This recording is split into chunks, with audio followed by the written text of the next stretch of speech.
அன்பின் பரலோக பிதாவே, இந்த அருமையான வேலைக்காய் நாங்கள் உண்மை ஸ்தோத்தரிக்கிறோம்.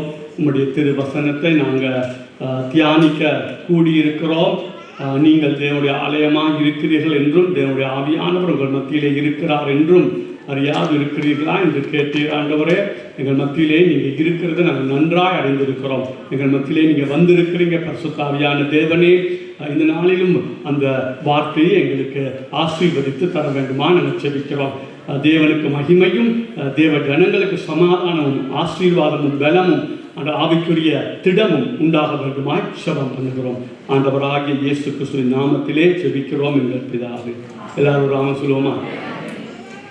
ஓகே, போன முறை நான் பரிசுத்த ஆவியானவரை குறித்து பேசி வந்தேன். La dernière fois, pasteur nous a enseigné au sujet du Saint-Esprit. Okay, முதலாவது நீங்கள் விளங்கிக் கொள்வதற்கு நாங்கள் ஞாயிற்றுக்கிழமை கூடி வர்றது சுவிசேஷம் சொல்ல இல்லையா? La première chose que nous devons comprendre, c'est que le rassemblement du dimanche n'est pas pour annoncer la bonne nouvelle. L'évangile. சுவிசேஷம் மிக மிக முக்கியம். L'évangile est très important. ஆனால் ஞாயிற்றுக்கிழமை தேவ ஜனங்கள் அதாவது பரிசுத்தவான்கள் கூடி வருகிறது நாங்கள் தேவனை தொழுது கொள்ளவும் நாங்கள் வார்த்தையினால் பக்தி விருத்தி அடையவும். Mais le dimanche, la raison pour laquelle les enfants de Dieu se rassemblent, c'est pour adorer l'Éternel et c'est pour augmenter pour être des enfants pieux aux yeux de Dieu. இடைக்கிட சுவிசேஷத்தை நாங்கள் அறிவிக்கிறது தவறுன்னு நான் சொல்லலை. De temps en temps, il n'est pas mal d'annoncer la bonne nouvelle. நாம் கூடி வந்த நோக்கம் சபை தேவ ஜனங்கள் பக்தி விருத்தி அடையறதுக்கு பிரசங்கம் பண்ணுவாங்க. Mais la raison pour laquelle nous nous rassemblons chaque dimanche, c'est pour apporter et contribuer à ce zèle entre enfants de Dieu. நான் அடிக்க சொல்லுதானே, கேள்வி கேட்டால் அதுக்கு பதில் சொல்லணும். Comme dit pasteur à chaque fois, lorsqu'on te pose une question, il faut que tu apportes une réponse. நீங்கள் என்னை பார்த்துருக்கீங்க, ஒரு குறிப்பில் நின்றீங்கன்னா அந்த குறிப்பிலேயே பேசிக்கொண்டிருக்கு. Et comme pasteur le fait souvent, lorsqu'il parle d'un sujet, il continuera toujours à parler de ce sujet. அதுபோல நம்ம கூடி வந்ததோட நோக்கம் சரியாக எங்களுக்கு புரியும். De la même manière, il faut que nous comprenions exactement la raison pour laquelle nous nous rassemblons. நாங்கள் கூடி வர்றது தேவனை தொழுது கொள்ளவும், இன்றைக்கு கூடி வந்ததுக்கு காரணம் சுவிசேஷம் சொல்லல, நாங்கள் தேவ ஜனங்கள் பலப்பட வார்த்தையினால. La raison pour laquelle nous nous rassemblons, c'est pour adorer l'Éternel. Et aujourd'hui, nous sommes rassemblés pas pour annoncer l'Évangile, mais pour être fortifiés en tant qu'enfants de Dieu. சுவிசேஷம் சொல்ல போக நாங்கள் பிரசங்கம் பண்ணக்கூடாது. Et par contre, le jour où tu annonceras l'Évangile, ce ne sera pas le jour où tu vas faire un prêche. இன்னைக்கு பிரசங்கம் பண்ணிக்க சுவிசேஷத்துக்கு பெரிய இடத்தை கொடுக்கக்கூடாது. Et lorsque tu fais le prêche, il ne faut pas que tu accordes une grande importance à l'Évangile. ஆனால் இடத்துல நம்ம சுவிசேஷம் சொல்லணும், புது ஜனங்கள் இடத்துல வந்து கொண்டே இருப்பாங்க. Mais de temps en temps, il faut également annoncer la bonne nouvelle, car il y a de nouvelles personnes qui se joignent à l'Église le dimanche. இன்றைக்கு நீங்கள் வந்தது கர்த்தரை தொழுது கொள்ளல, நீங்கள் பக்தி விருத்தி அடையலைன்னா நீங்கள் வந்தது வீண். La raison pour laquelle tu es arrivé aujourd'hui, c'est-à-dire pour adorer l'Éternel et pour être fortifié en lui, et si ça n'a pas été le cas, ça voudrait dire que tu es venu pour rien. ஆகவே சுவிசேஷம்னா நான் அடிக்கடி சொன்னது போல எங்களுடைய பாவத்துக்கு மன்னிப்பு கிடைத்த இடம் தான் சுவிசேஷம். Qu'est-ce que l'Évangile en réalité? C'est apporter le pardon pour tes péchés. பாவத்தை உணராதவன் ரட்சிக்கப்பட முடியாது. Celui qui ne ressent pas son péché ne peut pas être sauvé. ஆண்டவராகிய இயேசு சொன்னார், பாவ மன்னிப்பும் சொல்லிட மனம் திரும்புதலும் பாவ மன்னிப்பும் எருசலேம் தொடங்கி இந்த உலகம் முழுவதுக்கும் சொல்லணும். L'Éternel Jésus-Christ nous a dit, la repentance et le pardon de péché. Annoncez-le de Jérusalem à tout le monde entier. பாவத்தை பேசாம சொல்ற சுவிசேஷம் எல்லாம் சுவிசேஷம் அல்ல. Tout évangile que tu annonceras sans annoncer au sujet du péché n'est pas en réalité évangile. அடிக்க சொல்றது போல இயேசுன்னு சொன்னா அவர் ரட்சகர். Jésus veut dire tout simplement sauveur. அவர் எதிலிருந்து ரட்சிக்கிறார்? De quoi nous sauve-t-il? அவர் பாவத்திலிருந்து ரட்சிக்கிறார். Il nous sauve du péché. சொல்லுவார், பாவத்தின் தண்டனையிலிருந்து ரட்சிக்கிறார். Il nous sauve de la condamnation du péché. பாவத்தின் வல்லமையிலிருந்து ரட்சிக்கிறார். De la puissance du péché. பாவத்தின் பிரசன்னத்திலிருந்து Et de ரட்சிக்கிறார். la présence du péché. இது மூன்று சேர்ந்தது தான் சுவிசேஷம். Et ces trois choses desquelles Dieu nous délivre, Jésus-Christ regroupe l'évangile. இதுல ஒன்றை நீங்க குறைச்சி பேசினா நீங்க சுவிசேஷம் சொல்லல, வேற ஏதோ சொல்றீங்க. Et si tu manques de parler d'une de ces trois choses, ça voudrait dire que tu n'as pas correctement annoncé l'évangile, mais tu annonces autre chose. ஒரு சிலர் சுவிசேஷம் சொல்லும்போது ஏன் பாவத்தை குறித்து கண்டித்து பேசுறது இல்லைன்னா, lorsque certains annoncent l'évangile, pourquoi ils ne parlent pas du péché, ils n'exhortent pas au sujet du péché? அவனே பாவத்தை குறித்து அறியாம தான் சுவிசேஷம் சொல்லி கொடுத்துருக்கான். Car lui-même n'est pas conscient de ses péchés et annonce l'évangile dans cette circonstance-là. என்னட்ட கேட்டா, ஒரு விசுவாசி ஆவிக்குரிய வாழ்விலே பலப்பட்டிருக்கிறான் அப்படிங்கிறதுக்கு மிகப்பெரிய உதாரணம் என்ன? Si on me demande quel est l'exemple pour prouver qu'un fidèle est fortifié dans sa foi, முந்தியை விட அவன் தன்னை பாவியாய் அதிகமாய் உணர்கிறான். Il se reconnaît plus pécheur qu'il l'était avant. நான் சொன்னேன் தானே, கிறிஸ்தவம் வந்து ஒரு பாரடாக்ஸ், ஒரு முரண்பாடு மாதிரி இருக்கும், ஆனால் முரண்பாடு அல்ல. Comme disait Pasteur, le christianisme est un paradoxe, c'est-à-dire qu'on peut peut-être trouver des choses contradictoires, mais en réalité, elles ne le sont pas. உண்மைப்படி நாங்கள் ஆவிக்குரியத்தை வளர நாங்கள் பரிசுத்தத்தில் வளர்ந்தோம்னா நான் நினைக்கிறேன். La vérité, ce serait que plus tu grandis spirituellement dans ta vie, tu te dirais que tu devrais grandir dans la sainteté également. ஆனால் எந்த பரிசுத்தவான், உண்மையான பரிசுத்தவான்றதை கேளுங்க, அவன் இன்னும் பாவி மாறி இருக்கிற அந்த உணர்வை தான் அதிகமாக பேசுவான். Mais quel que soit l'homme le plus saint à qui tu pourras poser la question, il te dira tout simplement qu'il se sent encore pécheur. அவன் பரிசுத்த வளர்ந்திருக்கிறது உண்மைதான். C'est vrai qu'il a grandi dans la sainteté. ஆனால் கர்த்தர் இன்னும் அவனை பரிசுத்தமாக இருக்கிறவன் இன்னும் பரிசுத்தப்படுத்த கர்த்தர் எழுதியிருக்கிறபடி. Mais comme Dieu a écrit dans la Bible, celui qui est saint ou celui qui est pur à ses yeux doit l'être encore plus. சின்ன வயசில் இருக்கும்போது சில பாவங்கள் பாவமாக தெரியாது. நீங்கள் வளர்ந்து வர சின்ன துளி பிரச்சனையும் உங்களுக்கு ஒரு பெரிய பாவமாக தான் தெரியும். Lorsque nous avons un jeune âge, certaines choses ne nous paraissent pas réellement en tant que péché. Mais plus tu grandis en âge, et tu verras que de petites choses peuvent te paraître péché à ce moment-là. அதனால தான் நான் சபையில் நீங்கள் பசங்கப்பா கொடுக்குறாங்களா இருக்கலாம், தொடர்ந்து சேர்ச்சுக்கு வர்றாங்களா இருக்கலாம். C'est pourquoi à l'église, pasteur dit que tu sois une personne qui apporte la dîme et tes offrandes continuellement, ou que tu sois une personne qui vienne chaque dimanche continuellement à l'église. கண்ணீரோட துதிக்கிறவங்களா இருக்கலாம். Tu peux louer et adorer l'Éternel avec les larmes aux yeux. சத்தம் போட்டு ஜெபிக்கிறவங்களா இருக்கலாம். Tu peux être une personne qui fait du bruit et qui crie lorsqu'elle prie. இது எதையும் கண்டு நான் வாங்கிறது இல்லை. Mais rien de tout ça peut convaincre au pasteur. உன் வாழ்க்கை எப்படி இருக்குது? பரிசுத்தமே பரிசுத்தம் அடைகிறாயா? இன்னும் பரிசுத்தத்தை வாங்கிக்கிறாயா? பாவ உணர்வு இன்னும் அதிகமாக உனக்கு இருக்கிறதா? De quelle manière, en fin de compte, ta vie se porte réellement aujourd'hui? Est-ce que tu tâches de grandir dans la sainteté? Est-ce que tu reconnais de jour en jour tes péchés? Voilà les choses qui prouvent. ஆகவே இன்னைக்கு புதுசாக வந்திருந்தாலும் சரி, பழைய ஆட்களாக இருந்தாலும் சரி. Alors que tu sois nouveau aujourd'hui ou que tu sois quelqu'un qui a l'habitude de venir à l'église et plus ancien. ஆகவே பாவத்தில் இருந்து உங்களுக்கு விடுதலை தேவையில்லைன்னா உங்களுக்கு கிறிஸ்தவமும் தேவையில்லை. Si tu n'as pas besoin d'une délivrance de tes péchés, ça veut dire que tu n'as pas besoin du christianisme dans ta vie. கர்த்தர் ஆசீர்வதிக்கிறவரா? Est-ce que Dieu bénit? நிச்சயமா. Certainement. ஆனால் உங்களோட பொல்லாப்பில் இருந்து உங்களை நீக்கி தான் அவர் ஆசீர்வதிப்பார். Mais par contre, Dieu veut tout simplement te sortir du mal dans lequel tu vis et te bénir par la suite. உலகம் முழுவதும் ஒருத்தன் ஆதாயப்படுத்தினாலும் தன் ஆத்மாவை நஷ்டப்படுத்தினா அவனுக்கு எந்த லாபமும் கிடையாது. La Bible dit, même si un homme récolte tout bien dans ce monde et par contre qu'il laisse son âme à la dérive, alors il n'y a aucun bien dans tout ça. பாவத்தை குறித்து எந்த அளவா உங்களுக்கு trouble இருக்குது, அதை பார்த்தாலே தெரியும் நீங்க ரட்சிக்கப்பட்டீங்களா இல்லையா. À quel point êtes-vous troublé par le péché dans votre vie? C'est peut-être par ça qu'on reconnaît si vous êtes réellement sauvé ou pas. அநேகருக்கு அதை பற்றி பிரச்சனையே கிடையாது. Pour nombreux d'entre vous, de nombreuses personnes, ça n'est pas un souci. ஒரு தொட்ட மாதிரி அப்பப்போ சின்ன பாவம் இருக்குது, அவ்வளோதான். ஒரு தொட்ட மாதிரி. C'est comme une sauce que tu peux accompagner dans un plat. Pour certaines personnes, ils se disent, bah, de temps en temps, je peux pécher, c'est pas un problème.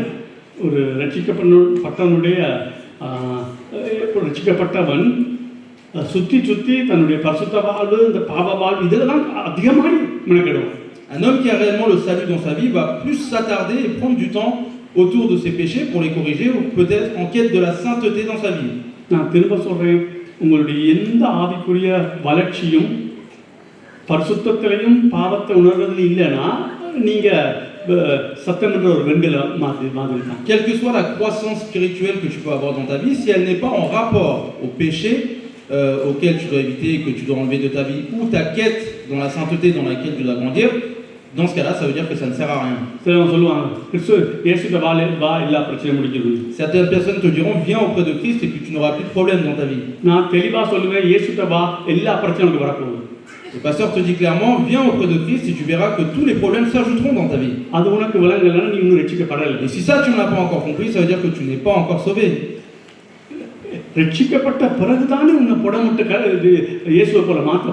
Car c'est après que tu as été sauvé que Dieu veut t'éprouver et te transformer à son image.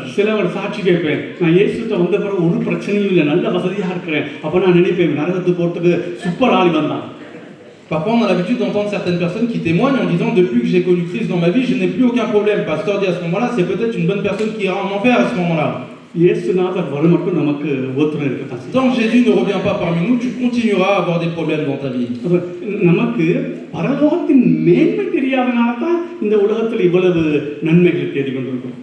Nous recherchons encore aujourd'hui tous les biens et les bénédictions de ce monde parce que nous ne réalisons pas la majestueuse image qu'est le paradis, la grandeur du paradis.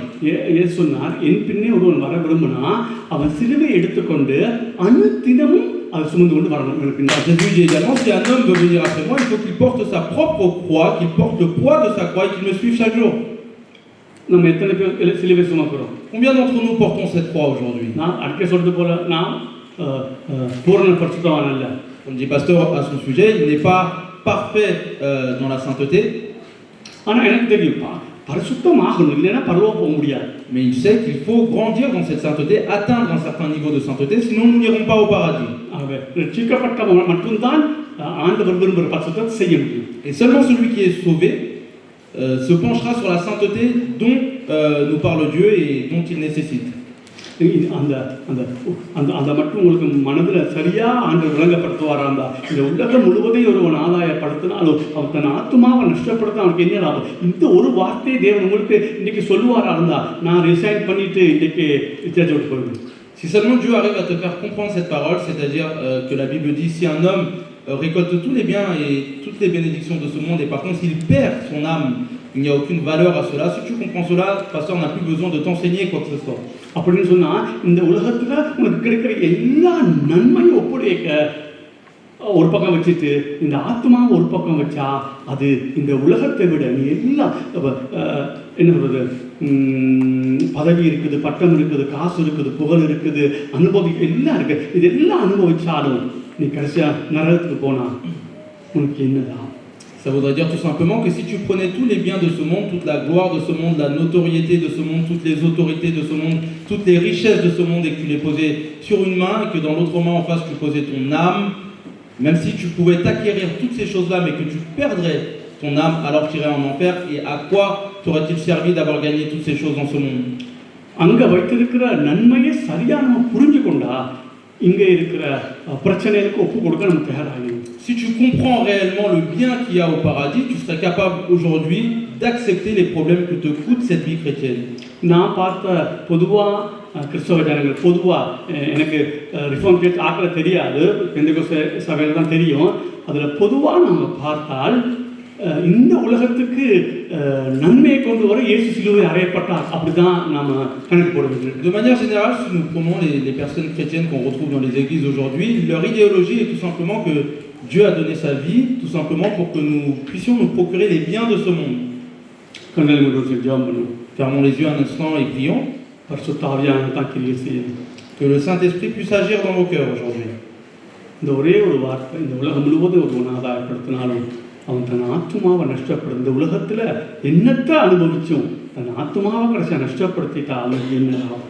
Remémore-toi seulement une parole dans ton cœur aujourd'hui, quelles que soient les choses que tu puisses expérimenter et acquérir dans cette vie, mais si tu perds ton âme, quelle en est la valeur, quel en est le bien dans tout ça? அன்பின் பரலோக பிதாவே, Père Tout-Puissant, இயேசு கிறிஸ்துவின் நாமத்தில் உம்முடைய சமூகம் நோக்கி நாங்கள் வருகிறோம். nous venons en ta présence au nom de Jésus-Christ. உம்முடைய பரிசுத்த ஆவியானவர் எங்கள் மத்தியிலே வந்திருக்கிறதுக்காக நன்றி. Nous te remercions parce que ton Saint-Esprit est présent parmi nous. இந்த ரட்சிப்பை குறித்து தகப்பனே ஒவ்வொருவரோடு நான் தொடக்கம், சாந்தி தொடக்கம், ஆண்டவரே டிரான்ஸ்ஃபர் பண்ற இமானுவேல் தொடக்கம், சபையில வந்திருக்கிற ஒவ்வொருவரோடு உண்மையான ரட்சிப்பு என்றால் என்ன என்பதை பேசுகிறப்பா. Seigneur, nous t'implorons aujourd'hui pour que de pasteur à sa femme, à moi-même qui traduis, et à chaque personne qui se trouve dans cette église, parle réellement dans nos cœurs au sujet du salut et explique-nous réellement qu'est-ce qu'est le salut. இந்த சரியான சுவிசேஷத்தை காண முடியாம பிசாசு சபைக்குள்ள போட்டிருக்கிற அந்த கட்டுக்களை நுகங்களை உடையுங்க. Seigneur, nous t'implorons pour que tu brises les liens et les chaînes qu'a mis Satan dans cette église, afin que nous ne reconnaissons pas qu'est-ce qu'est réellement le salut dans cette église. Au nom de Jésus-Christ, Père. Amen. நான் சொல்லுவேன், வெளியில இருக்கிற அசுவிசுவாசிக்கு பாவிக்கு சுவிசேஷம் சொல்றது சுகம், சபையில் இருக்கிறவங்க சொல்றது கஷ்டம். ஏன்னா சபையில் இருக்கிறவங்க நான் ரட்சிக்கப்பட்டேன், நான் என்ன சொன்னாலும் நீங்க ரட்சிக்கப்பட்டேன்னு நினைப்பீங்க. Pasteur dit tout simplement qu'il est peut-être aujourd'hui plus simple d'annoncer l'évangile à ceux qui ne connaissent pas l'Éternel dans le monde plutôt que les gens dans l'église aujourd'hui, car quoi que ce soit que nous puissions vous dire, vous avez la pensée tout simplement et la certitude d'avoir déjà été sauvé. ஒருத்தர் ரட்சிக்கப்படலன்னு நான் சொல்லலை. Il ne veut pas dire par là que personne est sauvé, ஆனால் ரட்சிக்கப்படாதவன் ரட்சிக்கப்படுறது கஷ்டம், ரட்சிக்கப்படாதவன் தான் ரட்சிக்கப்பட்டேன்னு தான் நினைப்பான். mais il est plus difficile d'évangéliser un homme qui a déjà connu Dieu, car il est conquis dans le sens où il est sauvé et qu'il connaît toutes choses, donc il est plus difficile de lui apporter la parole. பரிசுத்த ஆவியானவர் கண்களை திறந்தால் ஒழிய, அதான் நேற்று ஒரு YouTube பார்த்தேன். அதில் என்ன அது தலைப்புனா, இயேசுவை ஏற்றுக்கொண்டு எப்படி நரகத்துக்கு போகிறது.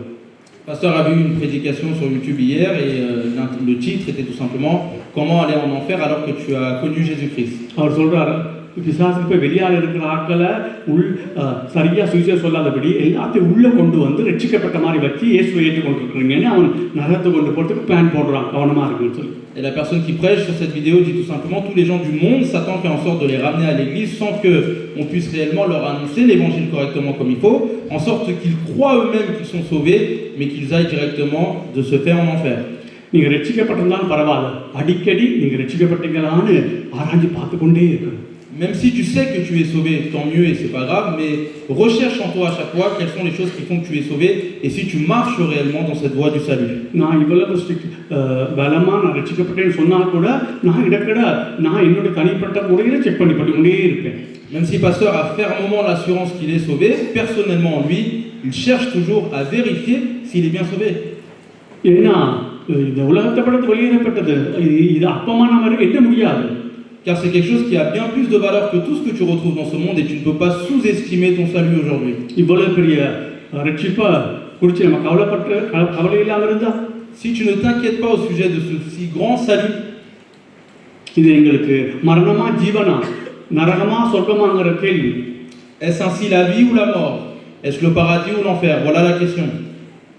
அசட்டியா இருக்கக்கூடாது. Ne sois pas méprisé. Ok, yatra 3ஆம் அதிகாரத்தை திருப்பிக் கொள்ளுங்க. Prenons Exode chapitre 3. 5ஐயும் 6ஐயும் வாசிப்போம். Versets 5 et 6. தயவு செய்து நீங்க ரட்சிப்பை குறித்து ஒவ்வொரு நாளும் ரட்சிக்கப்பட்டிருந்தாலும் சரி ரட்சிக்கப்படாவிட்டாலும் சரி அதை ஆராய்ச்சி பார்த்து ஒவ்வொரு நாளும் அர்ப்பணிங்க. S'il vous plaît, que vous soyez sauvé ou pas sauvé, chaque jour dans votre vie, prenez le temps de rechercher en vous si vous l'êtes réellement, si vous marchez dans cette voie, examinez-vous personnellement chaque jour. ஏன்னா உலகத்திலேயே வெளியேறப்பட்டது இது ஒன்றுதான். Car ce qui a le plus de valeur dans tout ce monde, sache que c'est ton salut. Ok, vas-y. Lisons Exode 3, versets 5 et 6. Dieu dit, n'approche pas d'ici, ôte tes souliers de tes pieds, car le lieu sur lequel tu te tiens est une terre sainte. Et il ajouta, je suis le Dieu de ton père, le Dieu d'Abraham, le Dieu d'Isaac et le Dieu de Jacob. Moïse se cacha le visage, car il craignait de regarder Dieu. அப்பொழுது அவர், இங்கே கிட்டி சேராயாக, உன் கால்களில் இருக்கிற பாதரட்சையை கழட்டி போடு, நீ நிற்கிற இடம் பரிசுத்த பூமி என்றார். சிசர்கானவன் நான் 6வது வரல எனக்கு அவனுங்க. அப்பொழுது அவர், இப்போ பரிசுத்த ஆவியை குறித்து தான் பேச போறேன். Donc nous sommes en train de parler du Saint-Esprit. Okay, அதோட என்ன பேச போறோம் அதுல போயிட்டு நில்லுங்க. Soyez attentifs sur le point qu'on est en train d'aborder exactement. அப்பொழுது அவர், இங்கே கிட்டி சேராயாக, உன் கால்களில் இருக்கிற பாதரட்சையை கழட்டி போடு, நீ நிற்கிற இடம் பரிசுத்த பூமி என்றார். ஓகே, இப்போ இந்த சம்பவம் எல்லாருக்கும் தெரியும். மோசே ஆடை மேய்ச்சி கொண்டு போறான். Donc tout le monde connaît cet événement dans la Bible. Moïse est en train de paître les brebis. முள்செடி எரியுது. Il y a le buisson ardent qui est en train de brûler. ஆனா அந்த அக்கினி பத்து தான் முள்செடி எரியாம அப்படியே இருக்கு. Le feu prend mais le buisson ne prend pas. அவன் கிட்ட போய் அதை பார்ப்போன்னு போறான். Alors Moïse s'approche de ce buisson pour voir. அப்பதான் இந்த சொல்றாரு அங்கவர், அப்பொழுது அவர், இங்கே கிட்டி சேராதாக, உன் கால்கள் இருக்கிற பாதரட்சையை கழட்டி போடு, நீ நிற்கிற பூமி, நீ நிற்கிற இடம் பரிசுத்த பூமி என்றார். Et lorsque Moïse veut s'approcher de ce buisson, Dieu lui dit à ce moment-là, n'approche pas d'ici, ôte tes souliers de tes pieds, car le lieu sur lequel tu te tiens est une terre sainte. Okay, இந்த Martin Lloyd Jones இந்த வசனத்தை அடிக்கடி code பண்ணுவார்.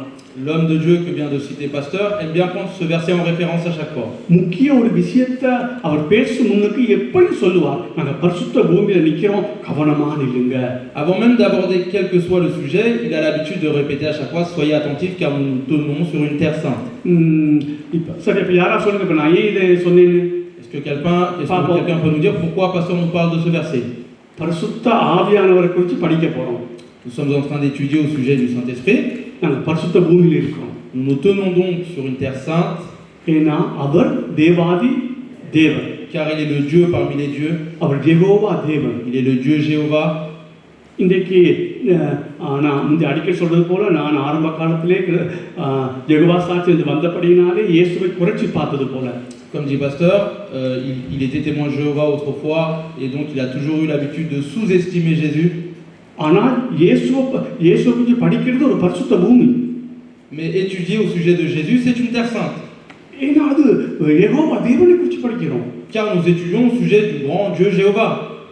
இன்றைக்கு பரிசுத்த ஆவியை குறித்து படிக்கிறோம்னா நாங்கள் ஏதோ ஆவியை குறித்து படிக்கல. Aujourd'hui, lorsque nous étudions du Saint-Esprit, on n'est pas en train d'étudier au sujet des esprits. திருத்துவத்தின் மூன்றாவது நபரை குறித்து படிக்கிறோம். On est en train d'étudier au sujet de la troisième personne de la Trinité. இன்னொரு விதத்தை சொன்னா கடவுளை குறித்து படிக்கிறோம். D'une autre manière, nous étudions au sujet de Dieu. இன்னொரு விதத்தை சொன்னா யெகோவா தேவனை குறித்து படிக்கிறோம். Et encore d'une autre manière, nous étudions au sujet de Dieu Jéhovah. அப்ப அதை குறித்து கவனமா படிக்கணும். அது பரிசுத்த பூமி. Et donc, nous devons être très attentifs au sujet de cela, car nous nous tenons sur une terre sainte. L'étude du Saint-Esprit est une terre sainte. ஏன் பரிசுத்த பூமின்னு சொல்றேன்? Et pourquoi Pasteur dit que c'est une terre sainte? பரிசுத்த பூமி இல்லாட்டி நாம அசட்டை இனமா அந்த இடத்துல இருக்கலாம். Car si ce n'est pas une terre sainte, tu vas mépriser cette étude. மகா பரிசுத்த ஸ்தலத்துக்குள்ள போனா Et nous rentrons dans le lieu très saint. எவ்வளவு கவனமா இருக்கணும். De quelle manière nous devons அது être பரிசுத்த vigilants? அது பரிசுத்த பூமி. Car c'est une terre sainte. அது யெகோவா தேவனுடைய சிக்கன மகிமை வாசம் பண்ணுகிற இடம். Car c'est l'endroit où la gloire Shekinah de Dieu est présente. இப்ப நான் என்ன சொல்றேன், ஒரு காலத்துல பிதாவுக்கு நான் சரியா பயந்தேன். யெகோவா தேவன் அவர். Il fut un temps, Pasteur lui avait la crainte du Père qui est le Dieu Jéhovah. அந்த கணத்தை நான் இயேசுவுக்கு கொடுக்கல. Mais il n'a pas donné cet honneur à Jésus. இயேசுவை கடவுளாயிட்டு கொண்ட உடனேயும் அவரை யெகோவா தேவனா பார்க்க முடியல எனக்கு. Et même lorsqu'il a accepté Jésus en tant que Dieu, il avait du mal à le voir en tant que Dieu Jéhovah. இன்றைக்கு இயேசுன்னு சொன்னா நான் பரிசுத்த பூமியை உணர்கிறேன். Mais lorsqu'aujourd'hui on lui dit Jésus, il ressent cette terre sainte. இயேசு அதான் அடிக்கடி சொல்லி உங்களுக்கு, இயேசுன்னு சொல்ற தவறல்ல, ஆனா அடிக்கடி அந்த வார்த்தையை பாவிக்காத கர்த்தராகிய இயேசு கிறிஸ்துன்னு சொல்ல பாவிங்க. Et c'est pour ça de dire Jésus à tout bout de champ n'est pas mauvais, mais lorsque tu l'emploies, emploie-le dans le sens l'éternel Jésus-Christ. அல்லது இயேசு சுவாமின்னு சொல்லுங்க. Ou dis le Dieu Jésus. இயேசப்பான்னு சொன்னா தப்பில்லை, ஆனால் பிதா இருக்கிறது புரிஞ்சு கொண்டு இயேசப்பான்னு சொன்னா okay. Il n'est pas mal de dire le Père Jésus, mais si tu ressens réellement que le Père existe à part, donc il n'est pas mal de dire le Père Jésus. கவனிங்க, ஒரு காலத்துல நான் இயேசுங்கிற பேரை சொல்றதுக்கும் இன்னைக்கு நான் இயேசுங்கிற பேர் உச்சரிக்கிறதுக்கும் பெரிய வித்தியாசம் இருக்குது. Il fut un temps lorsque Pasteur employait le nom de Jésus et comment il l'emploie encore aujourd'hui, il y a une grande différence entre les deux. ஒரு காலத்துல இயேசு அவருடைய ஃப்ரெண்ட் மாதிரி. Il fut un temps lorsqu'il disait Jésus, c'était comme s'il le considérait comme son ami. நேத்து Vasanthakumar pastor பேசும்போது எல்லாம் பேசினா பிடிச்சது, எனக்கு ஒன்று சூப்பரா பிடிச்சது. Il y a plein de paroles que le pasteur Hassan de Kumar avait prêché hier, et il y a peut-être une chose que le pasteur lui a énormément plu. அந்த பாட்டுக்கு தான் இடக்கையால் தாங்குகிறீர் வலக்கையால் தழுவுகிறீர். Il y a une chanson de Father Beckmans qui dit tu me supportes de ta main gauche et tu m'enlaces de ta main droite. அது அவர் சொன்னார், இது சரியான பாட்டு இல்லை. தேவன் எங்களோட அப்பா தான், இயேசுனாக எங்களுக்கு மூத்த சகோதரன் தான், ஆனால் அவங்க உன்னதத்தில் இருக்கிறாங்க. மனுஷனுக்கு பாடுற மாதிரி பாட்டுல அவருக்கு பாடிடக்கூடாது. Et pasteur disait hier à ce sujet-là, Dieu est notre Père, Jésus-Christ est un grand frère, mais nous ne devons pas chanter cette chanson comme si nous la chantons à un homme. ஒரு வகையில் அவங்க எங்களுக்கு கிட்ட நெருங்கி இருக்கிறாங்க. Dans un sens, ils sont proches de nous. எங்களுக்கு சொந்தக்காரன் பேர் சொல்லுது இயேசு. Et on peut même dire que ce sont des membres de notre famille. இதான் சொன்ன பாரடாக்ஸ். அப்ப ஒரு பக்கம் அப்படி சொன்னாலும் ஒரு பக்கம் இயேசுநாதர் தேவாதி தேவன் கர்த்தாதி கர்த்தர் சேரக்கூடாத ஒளியிலே வாசம் பண்ணுகிற யெகோவா தேவன். Et voici le paradoxe qui s'installe. Dans un autre sens, il est le Dieu tout-puissant, très haut, et il réside dans la place où personne ne peut s'approcher de lui. Voilà le paradoxe du christianisme. ஆறாவது அதிகாரத்தில் ஏசாயா புத்தகத்தில் இந்த யார் ஏசாயா கண்ட இந்த யெகோவா தேவன் இது இயேசு கிறிஸ்து தான். Dans Ésaïe chapitre 6, lorsque le prophète Ésaïe nous parle de sa vision, le Dieu qu'il a vu, c'est ce Dieu Jéhovah. ஆகவே இன்னும் நாம் வளரணும், இயேசுநாதரை கர்த்தராக வளர்த்து கொண்டே போகணும், அது உண்மைதான். Nous grandissons de jour en jour, mais il faut que nous grandissions encore plus dans l'idée de Jésus. ஆனால் ஒரு காலத்தில் நான் இயேசுன்னு ஒரு ஒரு ஒரு அதை ஒரு மனுஷன் மாதிரி சொன்னதை இன்றைக்கி நான் சொல்லலாது. Mais un temps fut lorsque pasteur parlait de Jésus comme s'il était un homme. Aujourd'hui, il ne reproduira pas cette erreur ou il ne parlera pas de Jésus de cette manière-là. அதுக்காக தான் அடிக்கடி நான் கர்த்தராக இயேசு கிறிஸ்து சொல்ல நான் வாஞ்சிக்கிறேன். C'est pour ça qu'il préfère maintenant à chaque fois dire l'éternel Jésus-Christ. ஆகவே இன்றைக்கு பரிசுத்த ஆவியானவரை குறித்து நாங்கள் இயேசு கொடுத்த அந்த மகிமையை விட கொஞ்சம் குறைச்சி இன்னும் குறைச்சி ஒரு ஒரு தாழ்வான நிலைமையில தான் அவரை கனம் பண்ணுகிறோம். பரிசுத்த ஆவியானவரை. Donc aujourd'hui, nous n'honorons pas le Saint-Esprit comme Jésus-Christ, mais nous lui donnons un peu moins de majesté, de gloire ou d'importance que nous devons lui donner. ஆகவே நான் சொன்ன இன்றைக்கு உள்ளத்தில் இயேசு யெகோவா தேவன் எனக்கு தெரியும். Pasteur lui dit aujourd'hui, je sais dans mon cœur que le Dieu Jéhovah, c'est Jésus-Christ, c'est le Dieu Jéhovah. இன்னும் வளரணும், இன்னும் அந்த கொடுக்குற கனம் கொடுக்கறதுக்கு இன்னும் வளரணும், அது உண்மைதான். Mais il faut encore grandir en Christ pour lui donner la majesté qu'il lui faut. இன்றைக்கு பரிசுத்த ஆவியானவரை குறித்து நாங்கள் எப்படி நாங்கள் அவரை கனம் பண்ணுகிறோம்? Aujourd'hui, comment rendons-nous gloire et l'honneur au Saint-Esprit? நம்ம அநேக ஆவின்னு சொல்லியே பழகிட்டோம். Nombreux d'entre nous avons pris l'habitude de parler du Saint-Esprit en disant l'Esprit, l'Esprit. நான் இயேசுநாதருக்கு எப்படி சொல்றேனோ, அதாவது கர்த்தராக இயேசுக்கு சொல்லுங்க, இயேசு சொன்னால் பரவாயில்ல, ஆனால் தொடர்ச்சியாக இயேசுங்கிற வார்த்தை பயன்படுத்தினா நீங்கள் மனுஷனாவே அவரை கணக்கு போடுவீங்க. Il n'est pas mal de dire Jésus, Jésus, Jésus à chaque fois, mais il est mieux que tu dises l'éternel Jésus-Christ, car si tu t'attardes à dire à chaque fois Jésus, tu vas te faire l'idée qu'il est tout simplement qu'un homme. அதையே நான் சொல்லுவேன், பரிசுத்த ஆவின்னு சொல்றது தவறு நான் சொல்லல. De la même manière, il n'est pas mal de dire Saint-Esprit. தொடர்ந்து ஆவி ஆவி ஆவின்னு சொன்னா நீ ஒரு ஆவியை பார்க்குற மாதிரி தான் பார்க்க போற. Mais si tu l'appelles l'Esprit, l'Esprit, et que tu parles du Saint-Esprit juste en disant Esprit, tu vas le voir comme un esprit quelconque. ஆகவே திருத்துவத்தின் மூன்றாவது நபர்னு சொல்லலாம். Je peux dire que c'est le personnage, le troisième personnage de la Trinité. பரிசுத்த ஆவியான தேவன்னு சொல்லலாம். Je peux dire Dieu, le Saint-Esprit. இதை சொன்னா தான் அந்த யெகோவா தேவன் இவர் அல்லது தெய்வம் இவருங்கிற கணத்தை நாம் கொடுக்க முடியும். Et c'est peut-être en l'appelant de cette manière-là que tu considéreras qu'il est le Dieu tout-puissant Jéhovah et tu lui donneras l'honneur et la gloire qui lui correspondent. எனக்கு சபைகளிலே இந்த திரியேக தேவனை குறித்து படிப்பிக்கிறது நான் கேள்விப்படவே இல்லை. Pasteur dit, j'ai jamais entendu dire que on prêche au sujet de Dieu, la Trinité dans les églises. பிதாவாகிய தேவன், குமாரனாகிய தேவன், பரிசுத்த ஆவியான தேவன் மூணு பேரும் சமனுங்கிறத வலியுறுத்தி பேசுறது குறைஞ்சே போனாங்க. Le Père est Dieu, le Fils est Dieu et le Saint-Esprit est Dieu et que tous les trois sont Dieu. On omet peut-être assez d'en parler dans les églises aujourd'hui. Okay, அப்ப நான் போன வருஷம் சொன்னேன், பரிசுத்த ஆவியானவர் தான் எல்லாவற்றிலும் எல்லாமா இருக்கிறார். Pasteur disait la dernière fois que le Saint-Esprit est tout en tout. இயேசுநாதர் தான் ஆராதனை நடுமையம். Jésus-Christ est le centre de notre adoration. ஆனால் பிதாவை மறந்துடக்கூடாது. Mais nous ne devons pas oublier le Père. இல்லை இப்படி சொல்லுவேன், பிதாவுக்கு கொடுக்க வேண்டிய கணத்தை பிதாவுக்கு கொடுங்க. Donnez la majesté, la gloire que vous devez donner au Père. ஆண்டவராகிய இயேசு கிறிஸ்து கொடுக்க வேண்டிய கணத்தை அவருக்கு கொடுங்க. Donnez l'honneur que vous devez donner à Jésus-Christ, பரிசுத்த ஆவியானவருக்கு கொடுக்க வேண்டிய கணத்தை பரிசுத்த ஆவியானவருக்கு கொடுங்க. Et donnez l'honneur que vous devez donner au Saint-Esprit. அப்படி இல்லைனா நீங்க திரியேக தேவன்ங்கிற வார்த்தையை பாவிக்காதீங்க. Si ça n'est pas le cas, n'emploie pas le mot qui est Dieu, qui est la Trinité. திரியேக தேவன் மூன்று ஆனா ஏக ஒரே தேவன் தான். La Trinité veut dire tout simplement qu'ils sont trois mais égaux.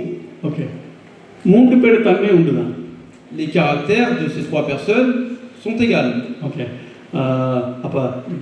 அப்ப நீங்க பைபிளை படிச்சு பரிசுத்த ஆவியானவர் கடவுள் அல்ல, பரிசுத்த ஆவியானவர் யெகோவா தேவன்னு மூளையில உணர்த்தணும், பிறகு அது இருதயத்துக்கு வரணும்.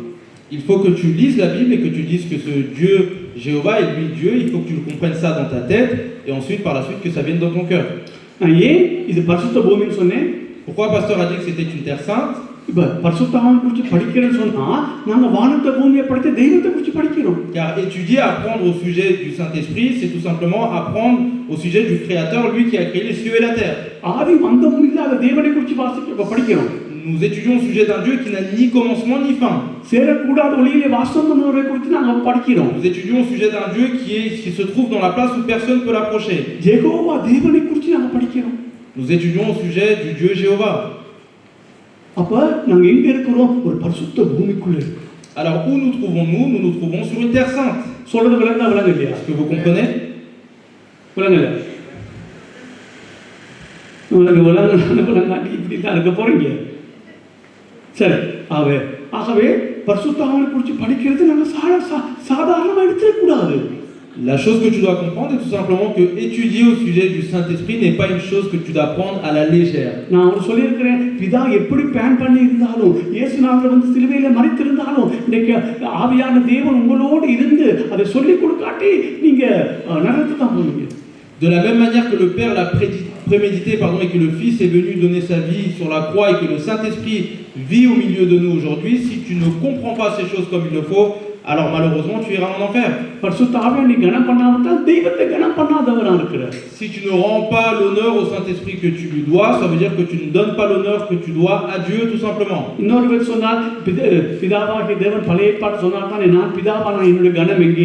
D'une autre manière, comme dit la Bible et dans l'Ancien Testament, le Père nous dit, si le Père est Dieu, il dit lui-même, où est l'honneur que vous devez me donner?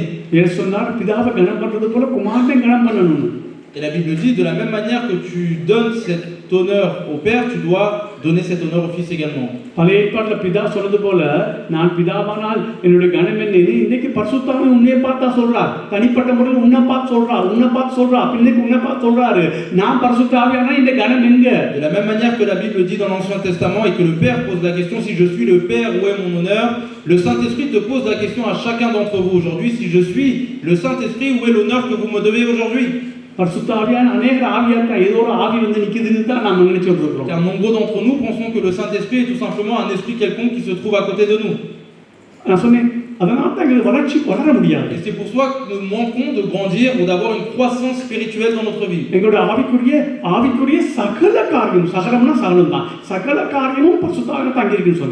Sachez que toute chose spirituelle de notre vie repose sur le Saint-Esprit. ஆவியானவரை நீ பரிசுத்த ஆவியான தேவனை நீ யெகோவா தேவனாய் கடவுளாய் மதிக்காமல் அவரை கனம் பண்ணாமல் இருந்தால் அவர் எப்படி உனக்கு உதவி செய்வார்? Mais si tu ne respectes pas, si tu ne rends pas l'honneur et la gloire que tu dois au Saint-Esprit, le Dieu tout-puissant qu'il est, comment veux-tu que lui agisse dans ta vie aujourd'hui? சரி, நான் கேள்வி கேட்கிறேன், சொல்லுங்க. Pasteur nous pose une question, essayez d'y répondre aujourd'hui. பிதாட்ட இருக்கிற குணாதிசயங்கள்ல எது பரிசுத்த ஆவியில இல்ல? நீங்க கரெக்ட்டா சொல்லுங்க பாப்போம். De tous les attributs que puisse avoir le Père, quels sont ceux que le Saint-Esprit n'a pas aujourd'hui? அதான் பதில். ஒரே ஒரு ஆள் சொல்லியிருக்கு. என்ன நம்ம என்ன சொல்றது, விரக்தி அடைய வச்சிடாதீங்க. சொல்லு. இவர் சொல்றாரு, இவர் பிரச்சனை. Pasteur ne comprend pas comment qu'une seule personne n'a pas répondu, et donc voilà, ne faites pas en sorte qu'il soit déçu, blasé. யாராவது உங்கள்கிட்ட கேட்டா பிதாவாகிய தேவனுக்கு இருக்கிற குணாதிசயத்தை எது பரிசுத்தாவில இல்லைன்னா அப்படி இருக்க முடியாது. ஏன்னா இவர் யெகோவா தேவன், இவர் யெகோவா தேவன். Il n'y a aucun attribut qui repose dans le Père Tout-Puissant qu'il n'y a pas dans le Saint-Esprit, car le Père est lui-même le Dieu Jéhovah et le Saint-Esprit est également le Dieu Jéhovah. இந்த காரியத்துல நம்ம வளரணும். Il faut que nous soyons aguerris dans ces choses-là. அந்த பரிசுத்த ஆவின்னு அப்படி சொல்லி அப்படி சொன்னா பரவாயில்ல, பாட்டு பாடுங்க அப்படி வருது பரவாயில்ல, அதை பழக்கத்துல கொண்டு வராதீங்க, அதை பொதுவாக கொண்டு வராதீங்க. அதை même si dans une chanson tu chantes l'esprit et que tu caractérises le Saint-Esprit, le Dieu tout-puissant, juste en un mot, esprit banalisé peut-être, mais ne prends pas cette habitude dans ta vie. இயேசுநாதருக்கு நான் சொன்னது போல இயேசுநாதர்னு சொல்லுங்க, இயேசு சுவாமின்னு சொல்லுங்க, கர்த்தராகிய இயேசு கிறிஸ்து சொல்லுங்க, ஆண்டவராகிய இயேசு கிறிஸ்து சொல்லுங்க, கர்த்தாதி கர்த்தர் ராஜாதி ராஜான்னு சொல்லுங்க. Dites l'Éternel Jésus-Christ, le Dieu tout-puissant Jésus-Christ, mais l'Éternel, car il est l'Éternel de l'Éternel, il est le Dieu des dieux, le roi des rois. Donc அது மாதிரி பரிசுத்த ஆவியான தேவன்னு சொல்லுங்க, திரியேக தேவன்னு சொல்லுங்க, அல்லது திரித்துவத்தின் மூன்றாவது நபர்னு சொல்லுங்க. Dites tout simplement de la même manière le Saint-Esprit qui est Dieu, Dieu de la Trinité ou le troisième personnage de la Trinité. அப்படி நான் சொல்லேன் இருதயத்தை அதை சொல்லும் போது கர்த்தராகிய இயேசு கிறிஸ்து சொல்லும் போது எனக்கு தெய்வத்தை பார்க்குற மாதிரி இருக்கும். Et lorsque tu dis l'éternel Jésus-Christ par contre dans ton cœur, tu as l'impression de visualiser Dieu à ce moment-là. திருத்துவத்தின் மூன்றாவது நபர்னு சொல்லும் போது என்ன சொல்றது யெகோவா தேவன்ங்கிற அந்த உணர்வு இருக்கும். Et lorsque tu dis la troisième personne de la Trinité, tu ressens alors que c'est ce Dieu tout-puissant Jéhovah, sa grandeur. வளரணும் நாங்க. Il faut que nous grandissions dans ces choses-là. நான் சொன்னேன் ஞாயிற்றுக்கிழமை கூடி வாரது சுவிசேஷம் சொல்ல அல்ல, நாங்கள் ஞாயிற்றுக்கிழமை கூடி வாரது நாங்கள் பக்தி அடைய. Comme répète pasteur, nous nous rassemblons le dimanche pas pour annoncer l'évangile, mais pour que nous grandissions dans sa parole, que nous soyons aguerris dans sa parole. Est-ce que vous comprenez ou pas? Levez la main et dites la troisième personne de la Trinité, notre Dieu l'Éternel. Dites-le de votre bouche.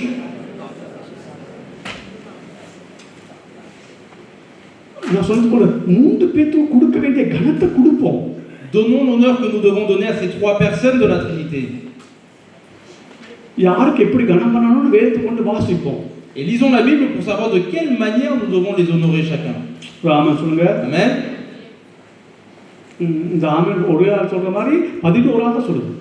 De la même manière qu'une seule personne a pu dire Amen, la réponse à laquelle le pasteur avait posé la question, il n'y a qu'une personne qui a répondu. C'est la situation actuelle malheureusement. Okay அப்போ நிலைமையை தெரிஞ்சு கொள்ளுங்க. இது பேசிட்டு இருந்துட்டு சிரிச்சா மறந்துடுங்க. Prenons le livre des Actes des Apôtres. இது விட மாட்டாங்க சொல்ல வேண்டிய அப்போஸ்தலர் நடவடிக்கைகள் 5 Actes chapitre 5 3-4 versets 3 et 4. அவருடைய தெய்வத்தன்மை குறித்து பார்ப்போம். Voyons ces attributs de Dieu.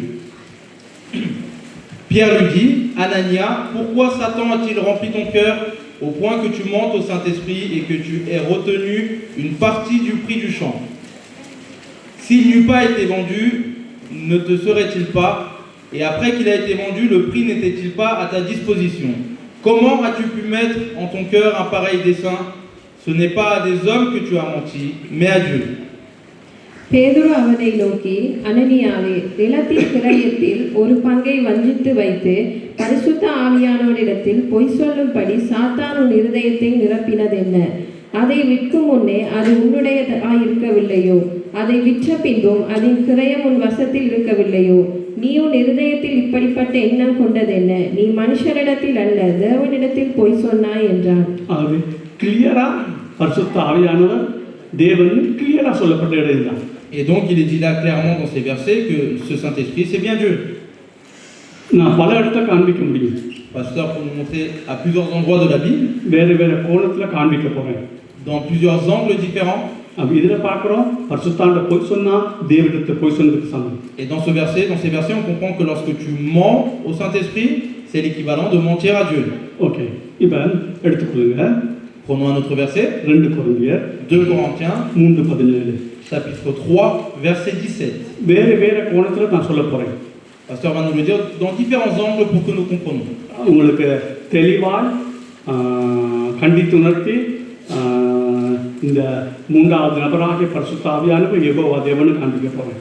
Il veut nous montrer aujourd'hui clairement et nous exhorter dans le sens que cette troisième personne de la Trinité qui est le Saint-Esprit est le Dieu Jéhovah. இந்த பரிசுத்த ஆவியானவரை நீங்க கனம் பண்ணாமட்டால் ஆவிக்குரிய வாழ்வில வளர்ச்சியை நீங்க கொண்டு வர மாட்டீங்க. Si tu n'honores pas ce Saint-Esprit dans ta vie, tu ne pourras pas grandir spirituellement également dans ta vie. 17 வாசிப்போம். Verset 17, 2 Corinthiens chapitre 3, 17. Or, le Seigneur c'est l'Esprit, et là où est l'Esprit du Seigneur, là est la liberté. கர்த்தரே ஆவியானவர், கர்த்தருடைய ஆவி எங்கேயோ அங்கே விடுதலையும் உண்டு. சரி, இப்படி பாப்பேன். கவனிங்க, நான் சொன்னேன் நான் படிக்கணும், கவனிக்கணும். உங்களுக்கு விருப்பம் இல்லைன்னா ஒரு பிரயோஜனம் இல்லை. நீங்கள் படிக்க விருப்பம் இல்லை, படிக்க உங்களுக்கு விருப்பம் இல்லைன்னா நான் படிச்சு விட்டுடலாம். Soyez très attentifs. Pasteur lui nous enseigne, nous ouvrons les oreilles et essayons de garder l'esprit concentré sur ce qu'il nous apprend aujourd'hui. கவனிங்க, கர்த்தரே ஆவியானவர். L'Esprit est Dieu. நான் உங்களுக்கு முன் சொன்னேன் இதில் கர்த்தர்னா யாரு? ரெண்டு விதமாக எடுக்கலாம். யெகோவா தேவன் எடுக்கலாம். Alors, lorsqu'il est écrit le Seigneur c'est l'Esprit, on peut le prendre dans deux sens. Le Seigneur c'est le Dieu Jéhovah. இயேசுநாதன் எடுக்கலாம். On peut le prendre en tant que Jésus également. இந்த புதிய ஏற்பாட்டில் கர்த்தர் சொல்லப்பட்ட இடங்கள் பழைய ஏற்பாட்டு யெகோவாவுக்கும் பொருந்தும் இயேசுநாதருக்கும் அது பொருந்தது. Dans le Nouveau Testament, tous les endroits où il y a écrit le Seigneur, ça peut correspondre à Jéhovah, mais aussi à Jésus. ஏன்னா அப்படி சொல்றேன்னா ஒரிஜினலில் வாசிச்சுட்டு சிலவங்க இதை யெகோவான்னு சொல்றாங்க, சிலவங்க இல்லை இது இயேசுநாதர் தான் குறிக்குதுன்னு சொல்றாங்க. Car dans les écrits originaux, certains scripts disent tout simplement que Seigneur à cet endroit-là correspond à Jéhovah et d'autres disent que ça correspond à Jésus. ஏன் அப்படி சொல்றாங்கன்னா 16வது வசனம் சொல்லுது. Pourquoi? Car le verset 16 nous dit: Mais lorsque les cœurs se convertissent au Seigneur, le voile est ôté. அவர்கள் கர்த்தரிடத்தில் மனம் திரும்பும் போது அந்த முக்காடு எடுபட்டு போகும். இங்க அவர்கள் கர்த்தரிடத்தில் இங்க யார் சொல்லப்பட்டிருக்குது? Et à cet endroit-là, qui est-ce qui est visé lorsqu'on dit le Seigneur? இயேசுநாதர். ஏன்னா யூதர்கள் இயேசுநாதர் திரும்பும் போது அவங்க நியாயப்பிரமாணத்தினால்தான் நீதிமானாக்கப்படுங்கிறது தெளிவு வந்துடும். Là, il s'agit de Jésus, car les Juifs disaient autrement. நியாயப்பிரமாணத்தான் நீதிமான ஆகிறேங்கிறது அவங்களுக்கு பிள்ளை தெரிய வந்துடும். Donc, lorsque anciennement les Juifs se tournaient vers Jésus, ils comprirent que anciennement c'était que par la loi qu'on pouvait devenir juste. Ce fait-là était faux. அதுல என்ன முக்காடுனா என்ன? Que veut dire le voile? முக்காடுனா மறைச்சிருக்குது. Quelque chose de caché. உங்களுக்கு தெரியும், முக்காடு போட்டா மறைக்கிறோம். Lorsque tu mets un voile sur toi, tu te caches le visage. யூதர்கள் இயேசுநாத திரும்ப மட்டும் அவங்களுக்கு ஒரு முக்காடு இருந்தது. Et tant que les Juifs ne s'étaient pas retournés vers Jésus, ils avaient donc un voile. அது என்ன முக்காடு? Et qu'est-ce qu'était ce voile? நியாயப்பிரமாணத்தில் நீதிமானாகலாங்கிற அவங்க நினைச்சு வந்திருந்தாங்க. Le fait qu'ils pensaient que c'était que par la loi qu'ils pouvaient devenir justes. ஆனா இயேசுநாத திரும்பும் போது Mais lorsqu'ils se sont retournés vers Jésus, அந்த முக்காடு எடுபட்டு போகும். ce voile a été ôté. தெரியும், மனுஷன் நீதிமானாக முடியாது நியாயப்பிரமாணத்தினால. Car ils ont compris que l'homme ne pouvait pas se rendre juste par la loi. இயேசுதான் நீதி. Jésus est la justice. அப்ப இங்க கர்த்தர் சொல்லப்படுறது என்ன? இயேசுநாதர். Et de qui on parle lorsqu'il est dit Seigneur ici? Jésus. ஆகவே தான் சொல்றாங்க, அவர்கள் கர்த்தரிடத்தில் மனம் திரும்புற போது அந்த முக்காடு எடுபட்டு போகும். கர்த்தரேனா இயேசுநாதரே ஆவியானவர்னு எடுக்கிறாங்க. Et donc parce que dans ce verset 16 il est dit que lorsque les cœurs se convertissent au Seigneur, donc à Jésus, le voile est ôté. Dans le verset d'après, le Seigneur et l'Esprit, donc c'est bien Jésus-Christ dont on parle. கவனிங்க, அப்படி எடுத்தாலும் சரி இல்ல கர்த்தர் யெகோவா எடுத்தாலும் சரி, ரெண்டும் எப்படியும் நீங்க எடுத்துக்கொள்ளுங்க. Et tu peux prendre également comme dans l'Ancien Testament lorsqu'il a été dit que le Seigneur c'était Jéhovah, tu peux prendre donc des deux manières, c'est bon quand même. சரி, இப்படி எடுப்போம். யெகோவாவே ஆவியானவர்னா நாங்க தப்பிட்டோம். யெகோவா பரிசுத்த ஆவியான யெகோவா தேவன் நாம நம்புறோம். Donc si on dit que Jéhovah est l'Esprit, on peut croire également que l'Esprit est Jéhovah. ஆனால் இது கர்த்தர் நார்மலா படிக்கும்போது இயேசுநாதன் தான் நான் நம்புறேன். Mais de manière normale, le pasteur pense qu'il croit plutôt que ce soit Jésus-Christ qui est visé là lorsqu'il est dit le Seigneur. சரி, இப்ப நாங்க இப்படி வாசிப்போம், இயேசுநாதர் தான் ஆவியானவர். Lisons de cette manière-là que c'est Jésus qui est le Saint-Esprit. Okay, இப்ப நீங்க மூளையை பாவிக்கணும். Et maintenant tu dois utiliser ton cerveau. இயேசுநாதர் ஆவியானவரா? Est-ce que Jésus est le Saint-Esprit? இல்ல. Non. தெளிவா தெரியும். அப்ப ஏன் இயேசுநாதர் தான் ஆவியானவர் போட்டுருக்குது? Alors pourquoi il est écrit là que Jésus c'est l'Esprit? நான் இதுக்கு ஒரு உதாரணம் சொன்னேன். Le pasteur nous a donné un exemple pour cela. இயேசுநாதர் சொன்னார், என்னை கண்டவன் பிதாவை கண்டான். Lorsqu'on dit Jésus, il est dit que celui qui me voit moi verra le Père. அப்ப நான் பிதாவும் ஒன்றாய் இருக்கிறோம். Il est dit également que le Père et moi-même sommes ensemble, sommes unis. பிதாவும் இயேசுவும் ஒன்றா? Est-ce que le Père et Jésus sont pareils? தன்மையில ஒன்றான ரெண்டு பேரும் ஒன்றா? இல்ல. Ils sont tous les deux Dieu, mais est-ce que ces deux personnes sont pareilles? Non. அப்ப ஏன் ஒன்றா இருக்குன்னு சொன்னார்? Alors pourquoi il est dit dans la Bible qu'ils sont uniques? அப்ப தன்மைகள், car leurs attributs sont les mêmes tout simplement. அப்ப இங்க கர்த்தரே ஆவியானவர் சொன்னா நீங்க என்ன சொல்லுங்க? Et s'il est dit là que le Seigneur c'est l'Esprit, இயேசுநாதரே ஆவியானவர்னா என்ன? s'il est dit donc que Jésus-Christ c'est l'Esprit, ça veut dire quoi?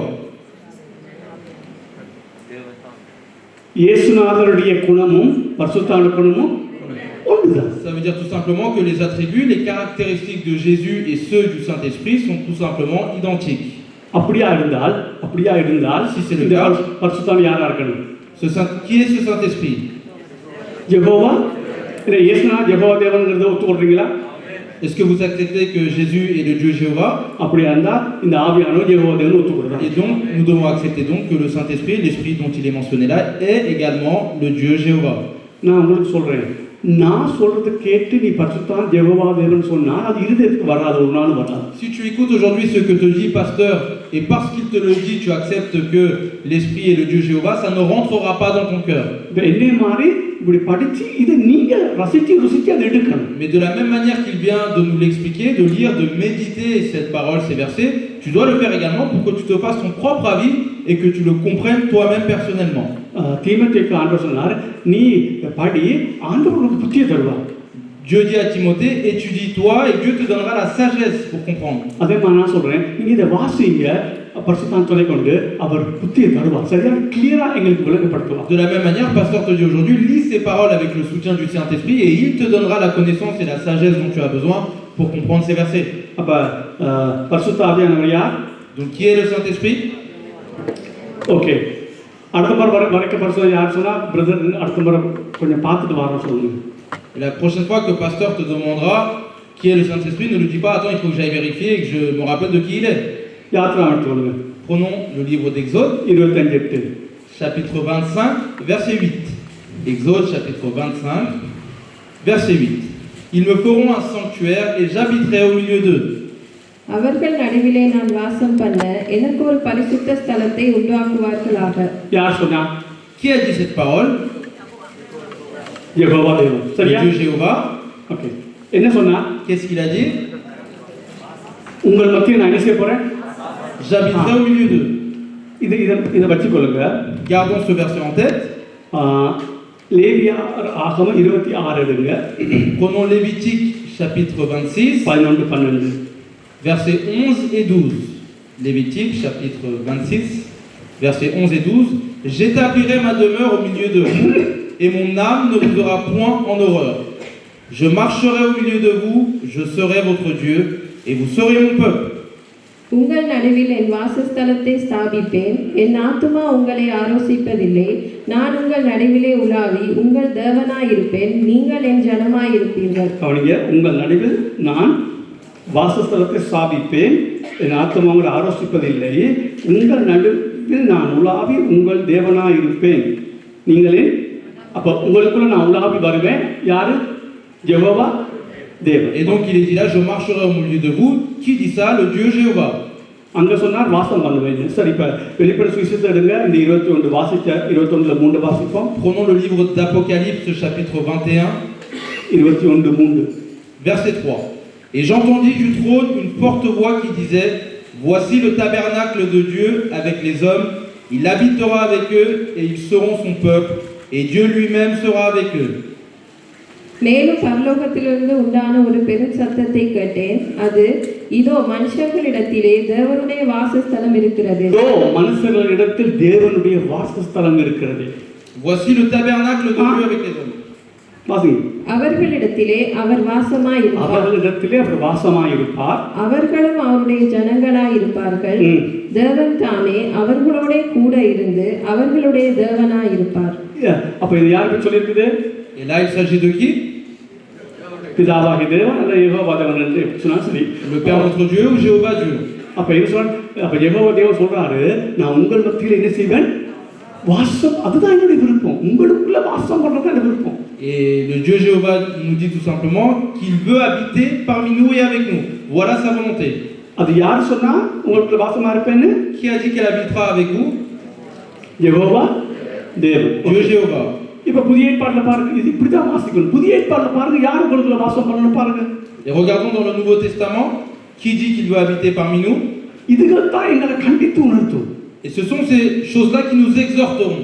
அங்க வாசம் பண்றதுன்னு சொல்லி இருக்குது, அதே வாசம் பண்றதை குறித்து புதிய ஏற்பாடு பேசுது. Dans l'Ancien Testament, il était dit qu'il veut habiter parmi nous, et cette même volonté d'habiter parmi nous est mentionnée également dans le Nouveau Testament. ஒரு வாசஸ்தலத்தை ஸ்தாபிங்க. Faites un tabernacle. நான் வாசம் பண்ண வரணும். Il faut que je vienne habiter. யார் சொல்றது இத? Et qui dit cela? Jehovah தேவன். Le Dieu Jéhovah. இப்ப புதிய ஏற்பாட்டுல பாருங்க, எவ்வளவு கிளியரா இந்த பரிசுத்த ஆவியானவர் தான் அந்த யெகோவா தேவனை கண்டுபிடிக்கணும். Regardez de quelle manière il est clairement dit que ce Dieu Jéhovah dont il est mentionné dans le Nouveau Testament, on peut le reconnaître que c'est bien le Saint-Esprit dont il parle. சரி, ரெண்டு இடத்தை வாசிப்போம், ஒரு 4 இடத்தை வாசிப்போம். 1 கொரிந்தியர். Prenons encore quelques versets pour s'en rendre compte. 1 Corinthiens, 3வது அதிகாரம், chapitre 3, 16. verset 16. Ne savez-vous pas que vous êtes le temple de Dieu et que l'Esprit de Dieu habite en vous? நீங்கள் தேவனுடைய ஆலயமாய் இருக்கிறீர்கள் என்றும் தேவனுடைய ஆவி உங்களில் வாசமாய் இருக்கிறார் என்றும் அறியாதிருக்கிறீர்களா? அங்க பழைய ஏற்பாட்டுல யார் வாசம் பண்ணவர்கள்னு சொன்னாரு? De qui il s'agissait dans l'Ancien Testament qu'il voulait habiter parmi nous? இப்ப யாரு வாசம் பண்றாரு? Le Dieu Jéhovah. Et maintenant, de qui il s'agit? அப்ப அவர் யாரு? L'Esprit de Dieu. Et donc, qui est ce Saint-Esprit? அடுத்தது 3:19 வாசிங்க. 6:19. On peut le dire. Reprenons 1 Corinthiens chapitre 6, verset 19. Ne savez-vous pas que votre corps est le temple du Saint-Esprit qui est en vous, que vous avez reçu de Dieu et que vous ne vous appartenez point à vous-même? உங்கள் சரீரமானது நீங்கள் தேவனாலே பெற்றும் உங்களில் தங்கியும் இருக்கிற பரிசுத்த ஆவியினுடைய ஆலயமாய் இருக்கிறது என்றும் நீங்கள் உங்களுடையவர்கள் அல்லவென்றும் அறியீர்களா? அங்கே பார்க்கிறோம், அவர் தான் வாசம் பண்ணா. உன்னெடுத்து வாசிங்க. யாக்கோபு, அது அருமையா இருக்கு. யாக்கோபு 4வது அதிகாரம் 5வது வசனம். Prenons Jacques chapitre 4, verset 5. Croyez-vous que l'Écriture parle en vain? C'est avec jalousie que Dieu chérit l'Esprit qu'il a fait habiter en nous. நம்மில் வாசமாய் இருக்கிற ஆவியானவர் நம்மிடத்தில் வைராக்கிய வாஞ்சியாய் இருக்கிறார் என்று வேத வாக்கியம் வீணாய் சொல்கிறது என்று நினைக்கிறீர்களா? இப்ப இதை நீங்க திருப்பி பண்ணணும். எங்க போகணும்? இந்த பழைய ஏற்பாடு போகணும், இல்லாட்டி 21:3 வெளிப்படுத்துறது போகணும். Lorsque tu lis ce verset, il faut que tu le compares soit à l'Ancien Testament ou au verset qu'on a lu avant, Apocalypse chapitre 21, verset 3. நீங்க வசனத்தை பாடமாக்கணும். அங்க சொல்றது, நீங்க ஒரு வாசத்தை ஸ்தாபிங்க, ஏன் நான் வந்து வாசம் பண்ணேன்.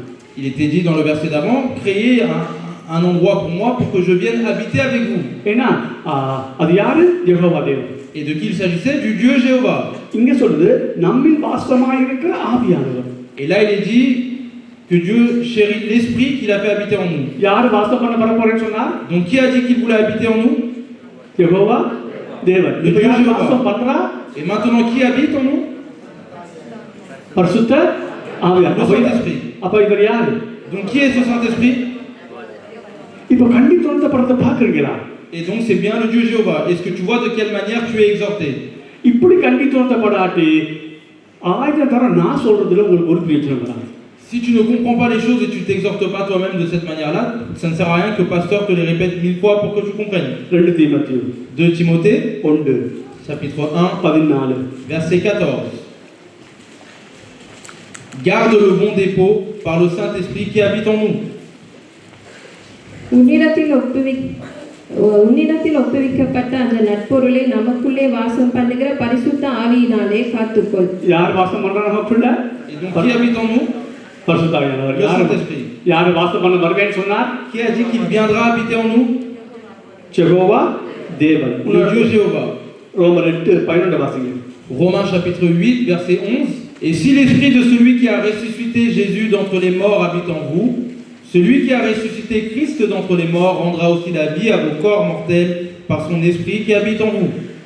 அன்றியும் இயேசுவை மரித்தோரிலிருந்து எழுப்பினவருடைய ஆவி உங்களில் வாசமாய் இருந்தால், இயேசுவை மரித்தோரிலிருந்து எழுப்பின ஆவி உங்களில் வாசமா. பாருங்க, வாசம்ங்கிற அந்த வார்த்தையை ஏன் பயன்படுத்துறாருன்னா, நாம் அந்த பழைய ஏற்பாட்டில் இருந்து நாம் இதை கற்றுக்கொள்றதுக்காக தான். Quelle est la raison pour laquelle la Bible emploie à chaque fois ce mot habiter? C'est parce qu'il a été référencé dans l'Ancien Testament, que tu puisses faire le rapprochement et que tu puisses l'assimiler. நான் வாசிக்கிறேன். அன்றியும் இயேசுவை மரித்தோரிலிருந்து எழுப்பினவருடைய, இயேசுவை மரித்தோரிலிருந்து எழுப்பினவர் யாரு? யெகோவா பிதாவாக. அவருடைய ஆவினா என்ன? கிறிஸ்துவினுடைய ஆவி. அவர் பாருங்க, அன்றையும் இயேசு மற்றொரு எழுப்பினுடைய ஆவி உங்களில் வாசமா இருந்தார். சந்தேகப்படல, வாசமா இருக்கிறபடினா. Et donc il est dit là, celui qui a ressuscité Jésus d'entre les morts habite en vous. Il n'y a pas de doute, il habite bien en vous. Et qui est-ce qui a ressuscité Jésus d'entre les morts? C'est le Dieu Jéhovah. நான் சொன்னேன், பரிசுத்த ஆவியானவர் வார்த்தை கொண்டு கண்டித்து ஒரு பிரயோஜனம் கிடையாது. Si le Saint-Esprit ne t'exhorte pas à travers la parole ou par la parole, alors il n'y a aucune utilité à cela. சரி, இன்னொரு கோணத்துல பரிசுத்த ஆவியான யெகோவா தேவன் நாம் காண்கிறேன். Prenons encore quelques versets pour voir que Jéhovah Dieu est bien le Saint-Esprit, mais sous un autre angle. ஆதியாகமம் 1:27. Genèse chapitre 1, verset 27. Dieu créa l'homme à son image et il créa à l'image de Dieu, il le créa à l'image de Dieu, il créa l'homme et la femme. தேவன் தம்முடைய சாயலாக மனுஷனை சிருஷ்டித்தார். அவனை தேவ சாயலாகவே சிருஷ்டித்தார். ஆணும் பெண்ணுமாக அவர்களை சிருஷ்டித்தார். அப்ப மனுஷனை யார் சிருஷ்டித்தா? Et donc, qui a créé l'homme? Jehovah தேவன். Jéhovah notre Dieu. யோபு 33:4 என்ன சொல்லுது? Job chapitre 33 verset 4. L'Esprit de Dieu m'a créé et le souffle du Tout-Puissant m'anime. தேவனுடைய ஆவியானவர் என்னை உண்டாக்கினார். சர்வ வல்லவருடைய சுவாசம் எனக்கு உயிர் கொடுத்தது. தேவனுடைய ஆவியானவர் என்னை உண்டாக்கினார். அங்க என்ன சொல்லியிருக்குது? யெகோவா தேவன் உண்டாக்கினார். இங்க என்ன சொல்லுது? பரிசுத்த ஆவியானவர். நான் சொன்னேன் கவனிங்க. Il a été dit dans le verset d'avant que le Dieu Jéhovah m'a créé. Ici, l'Esprit de Dieu m'a créé. ஒன்றை நீங்க புரிஞ்சுக்கொள்ளுங்க. Comprenez une chose clairement. இது கொஞ்சம் உங்களுக்கு கூட யாருக்கா தெரியாது, பரவாயில்ல சொல்றேன், புரிஞ்சுக்கொள்ளுங்க, பிறகு புரிஞ்சுக்கொள்ளுங்க. Même si c'est un petit peu trop pour comprendre tout d'un coup, mais prenez-le en compte pour essayer de comprendre. வளரத்தானே இருக்கு. De jour en jour, nous devons grandir. நீங்க புரிஞ்சுக்கொள்ளுவீங்க. Alors vous allez comprendre. First time கஷ்டமா இருக்கலாம். Peut-être que la première fois c'est plus difficile à comprendre. திரும்ப சொல்ல சரி வந்து. Mais à chaque fois qu'on vous le répète, vous faciliterez la compréhension dans ce sens. திரும்பி நான் சொல்றேன், நாங்க திரியேக தேவனை கும்பிடுறோம். Donc nous répétons que nous adorons le Dieu de Trinité. மூன்று பேர் இருக்காங்க. Ils sont trois personnes. பிதா, சுதன், பரிசுத்த ஆவியானவர். Le Père, le Fils, le Saint-Esprit. மூன்று பேர் தன்மை உண்டு. Les attributs des trois sont les mêmes. ஆனா மூன்று பேரும் வித்தியாசம் கிரியை செய்றாங்க. Mais ces trois personnes agissent de manière différente. ஆனால் Mais ஒரு காரியத்தை செய்தால் lorsqu'ils font une chose, எது செய்யுது? qui est celui qui opère? அந்த தன்மை தான். C'est son attribut qui opère. மூன்று பேர் செய்தாலும் Quelle que soit la personne d'entre les trois qui அவர் l'opère, தன்மை உண்டு தான். leurs attributs sont les mêmes. ஆகவே Donc, ஒரு காரியத்தை செய்தால், lorsqu'ils font quelque chose, உலகத்தை பிதா படைத்தான்னு சொன்னால், même si on dit que le Père créa la terre, பிரதானமா நாங்க பிதா தான் படைச்சேன்னு சொல்லுவோம். principalement nous dirons que c'est le Père qui a créé le ciel et la terre. ஆனா மூன்று பேர் தன்மை உண்டு தானே? Mais comme les attributs, les caractères de ces trois personnes sont les mêmes, நான் சொல்ற சரியா? oui ou non? அப்ப மூணு பேர் செஞ்சுதான் இருக்கு. Donc, on peut comprendre que ces trois personnes l'ont fait finalement. அதனால தான் நீங்க பைபிளை பார்த்தா ஒரு காரியத்தை பிதா செஞ்சேன்னு சொல்லியிருக்கும், பிறகு இயேசு நான் செஞ்சேன்னு சொல்லியிருப்பாரு, பிறகு ஆவியானவர் செஞ்சேன்னு சொல்லியிருப்பாரு. C'est pour ça que vous verrez dans la Bible qu'à différents endroits, il est dit à certains que le Père a fait, à d'autres que le Fils a agi, et à d'autres que le Saint-Esprit a créé. அப்ப ஆனா முக்கியமா ஒரு ஆளை போட்டிருக்கும். Mais principalement, en priorité, il est mentionné l'une des trois personnes. இப்ப உலகத்தை படைத்தது முக்கியமா பிரதானமா யாருன்னு சொன்னா பிதா. Et si tu te poses la question qui a en réalité ou principalement créé le monde, c'est bien le Père. ஆனா இயேசு கிறிஸ்து மூலமா தான் செஞ்சார். Mais il l'a fait à travers Jésus-Christ également. ஆனா இயேசு கிறிஸ்து மூலமா செய்தாலும் பரிசுத்த ஆவியானவர் தான் தன்னில் ஆசைவாடி அந்த உலகத்தை சீர்படுத்தினார். Et même s'il l'a fait à travers Jésus-Christ, c'est le Saint-Esprit qui siégeait sur les eaux, comme dit dans la Genèse. மூன்று பேத்துக்கும் ஒவ்வொன்றிலையும் ஒரு பங்கு இருக்கும். Et donc ça veut dire que ces trois personnes ont une part dans les faits. Okay, அது கொஞ்சம் கஷ்டமா இருந்தா விடுங்க, அது போக படிப்போம். Si c'est un petit peu compliqué, laissons ça de côté, puis au fur et à mesure, vous comprendrez. ஆகவே இப்ப என்னை உண்டாக்கினது பிதான்னு சொன்னா இயேசுவும் அங்க ஏதோ செஞ்சு தான் இருக்கணும், ஆவியானவர் ஏதோ செஞ்சு தான் இருக்கணும். Donc si je dis aujourd'hui que celui qui m'a créé est le Père, ça voudrait dire également que le Fils a fait quelque chose dans cela et que le Saint-Esprit a sa part dans les faits également. ஏன்னா மூன்று பேர் தன்மை உண்டு. Car les attributs de ces trois personnes sont les mêmes. ஆனா கிரியையில மூணு பேர் வித்தியாசம் செய்வாங்க. Mais dans les actions, ces trois personnes agissent de manière différente. Okay, இப்ப ஆதியாகமம் 1:1 எடுங்க. சரி, இதை மட்டும் இதோட முடிப்போம். ஆதியாகமம் 1:1. Prenons Genèse chapitre 1 verset 1. அதுக்கு எடுக்க இருக்கா? ஆதி 1 தெரியாதா? ஆதியிலே தேவன் வானத்தை பூமியையும் ஓகே நல்லா கவனிங்க சிருஷ்டித்தார். ஓகே, சங்கீதம் 104 Psaume chapitre 104 30 verset 30. Psaume chapitre 104 verset 30. Tu envoies ton souffle, ils sont créés et tu renouvelles la face de la terre. நீர் உம்முடைய ஆவியை அனுப்பும் போது அவைகள் சிருஷ்டிக்கப்படும். நீர் பூமியின் ரூபத்தையும் புதிதாக்குகிறீர். நீர் ஆவியை அனுப்பும் போது அவைகள் என்ன செய்யும்? சிருஷ்டிக்கப்படும். ஆனா ஆதியாகமத்தை யார் சிருஷ்டித்தது போட்டிருக்குது? Donc il est dit là que tu envoies ton souffle et ils sont créés, mais dans la Genèse il est dit que qui a créé? C'est le Dieu Jéhovah. 33:6 எடுப்போம். Chapitre 33 verset 6. 33:6. Les cieux ont été faits par la parole de l'Éternel et toute leur armée par le souffle de sa bouche. கர்த்தருடைய வார்த்தையினால் வானங்களும் அவருடைய வாயின் சுவாசத்தினால் அவைகளின் சர்வசேனையும் உண்டாக்கப்பட்டது. சுவாசம்னா ஆவி, அப்ப சர்வசேனைனா நட்சத்திரங்கள், சூரியன் எல்லாம் யாரால சிருஷ்டிக்கப்பட்டது? பரிசுத்த ஆவியானவரால். Le souffle caractérise là ici le Saint-Esprit, l'Esprit, et l'armée veut dire tout simplement le ciel, la terre, les étoiles et tout ce qu'elle contient. Et donc ça veut dire tout simplement que le Saint-Esprit les créa. Okay, முடிக்க போறேன். Nous allons terminer dessus. கவனிங்க. Soyez attentifs. ஆவியானவரை சார்ந்து கொள்ளுங்க. Reposons-nous sur le Saint-Esprit. பரிசுத்த ஆவியானவரை சார்ந்து கொள்ளுங்கள். Reposons-nous sur le Saint-Esprit. Okay. நான் சொன்னேன் பிதா பழைய ஏற்பாட்டில் நான் பிதாவானால் என் கனம் எங்கேன்னு கேட்டது போல இன்றைக்கு ஆவியானவர் சபையை பார்த்து கேட்கிறாரு, நான் பரிசுத்த ஆவியான தேவனா இருந்தா என்னுடைய கனம் எங்கே? Pasteur a dit, comme il est dit dans l'Ancien Testament, le Père pose la question, si je suis le Père, où est l'honneur que vous me devez? De la même manière, aujourd'hui, le Saint-Esprit qui vit parmi nous pose la question, si je suis le Saint-Esprit, où est l'honneur que vous devez me donner? நான் சொன்னேன், நாங்கள் பரிசுத்த பூமியில் நிற்கிறோம். On a dit que nous nous tenons sur la terre sainte. அர்த்தம் என்ன? பரிசுத்த ஆவியானவர் குறித்து நம்ம படிக்கிறது ஒரு பரிசுத்த பூமி, ஏன்னா அவர் யெகோவா தேவன். Quel en est le sens? C'est tout simplement que d'étudier au sujet du Saint-Esprit veut dire que nous nous tenons sur une terre sainte, car il est le Dieu Jéhovah. ஆகவே ரொம்ப கவனமா அவதானமாய் பரிசுத்த ஆவியை குறித்து நம்ம கற்றுக்கொள்ளணும். Et il faut que nous soyons vigilants et attentionnés dans la manière dont nous apprenons au sujet du Saint-Esprit. அவர் திருத்துவத்தின் மூன்றாவது நபர். Il est la troisième personne de la Trinité. ஒரு மூன்றாவது நபர் சொல்றனால குறைவுபட்டவர் அல்ல. C'est pas parce qu'on dit la troisième personne qu'il est amoindri par rapport aux deux autres. நான் சொன்னேன், பிதாவாகிய தேவன் சர்வ வல்லவரா, பரிசுத்தவான் சர்வ வல்லவர். Si le Père, notre Dieu, est tout-puissant, alors le Saint-Esprit lui-même est tout-puissant également. பிதாவாகிய தேவன் காணக்கூடாத இறைவனா, பரிசுத்த ஆவியான் காணக்கூடாத இறைவன். Et si le Père, Dieu, est le Créateur que nous ne pouvons pas voir, le Saint-Esprit lui également est le Créateur que nous ne pouvons pas voir. இன்னைக்கு நான் உன்கிட்ட கேட்கிறேன், நீங்க கவனிங்க. Une question te pose, pasteur, aujourd'hui, ton attention.